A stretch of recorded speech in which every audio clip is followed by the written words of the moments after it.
Hey YouTube, it's Maddie, the Emptiness Scrapper. Thanks for stopping by and welcome to my channel. If you're new, I hope you enjoy this video, and if you're returning, I'm really glad you came back. So today I am doing a little bit of a follow-up video.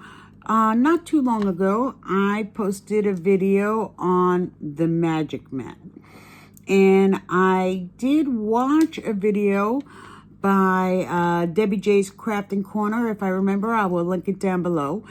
And she recommended what is best to use if you are using it in conjunction with a Gemini Junior, and that's what I have.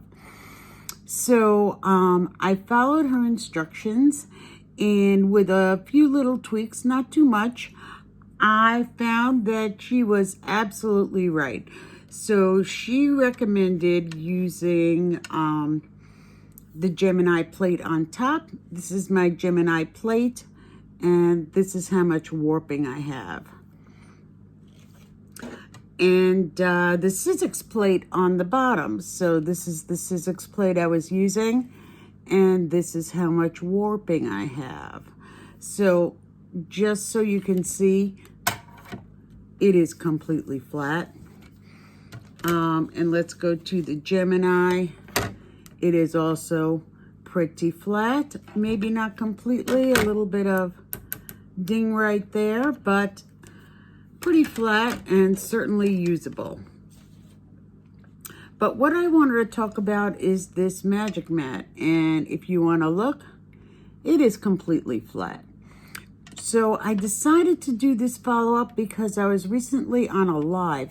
And if you've been on a live, you get to chitty chat in the live chat with some of the folks that are watching the live along with you. And a few people were saying, I bought the Magic Mat and it is not magic at all. Warped to an unusable state almost immediately. And I believe that Debbie J's recommendation of combining the Gemini plate with the Sizzix plate is a big help. On occasion, I add a little shim, and this is what I use. I chopped up a Dollar Tree cutting mat and just rounded the edges, but you can use anything.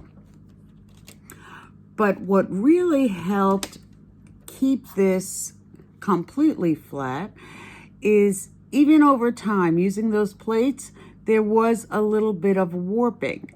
And if you look on the scrapbook.com website, on their video for recommendations for the Magic Mat, what you will see is that they mention when you're using it with the Gemini Junior and I guess any other cutting machine, if you experience some warping, is to heat your mat.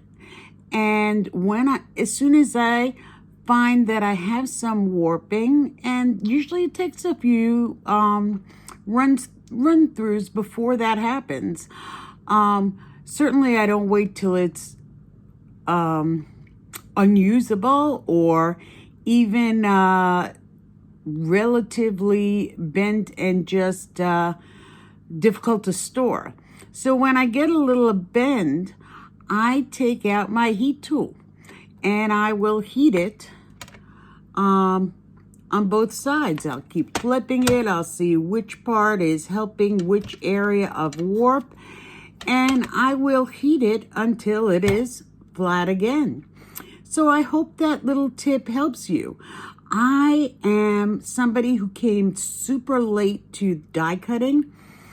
I tried to find a machine that was recommended by almost everyone, because there's not an electric machine that is recommended by everyone that I could find.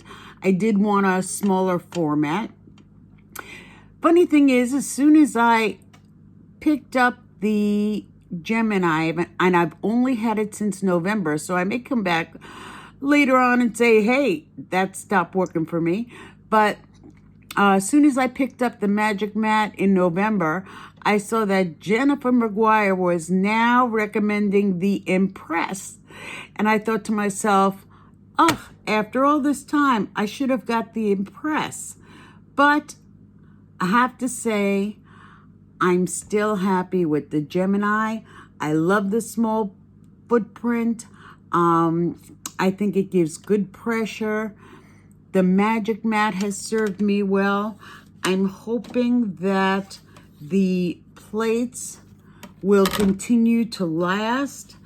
I'm hoping they will. I try to be careful and take care of my mats as best I can in the hopes that I won't have to continually replace them. And that's really the whole point of having the Magic Mat. Now, this comes in a set of 2, so I have one untouched. And the machine came with a set of 2 of these, so I have one untouched. So I'm hoping that the mats that I own will last me a good long time because I am taking care of this Magic Mat. I actually did, because I'm a crazy person, buy backups for each of those, the Gemini and the Sizzix. And I may consider picking up a spare Magic Mat later on down the line. But my hope is that I don't have to keep replacing them. And this so far has worked out well because the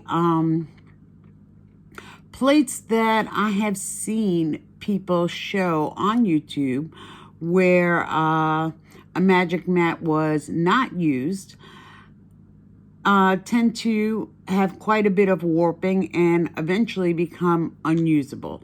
So I'm hoping that doesn't happen to me, and if it does, I hope it doesn't happen for a long time. So let me know if you've tried this item, if it worked for you, and if you're getting warping,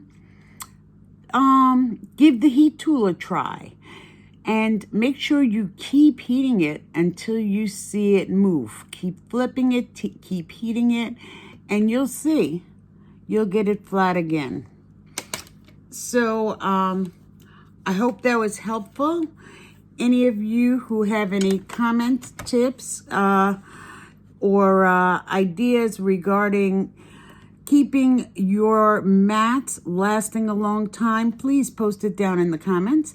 And if you enjoyed this video, please leave a comment, a thumbs up. And if you're new and haven't subscribed yet, please click that subscribe button and join me for another video.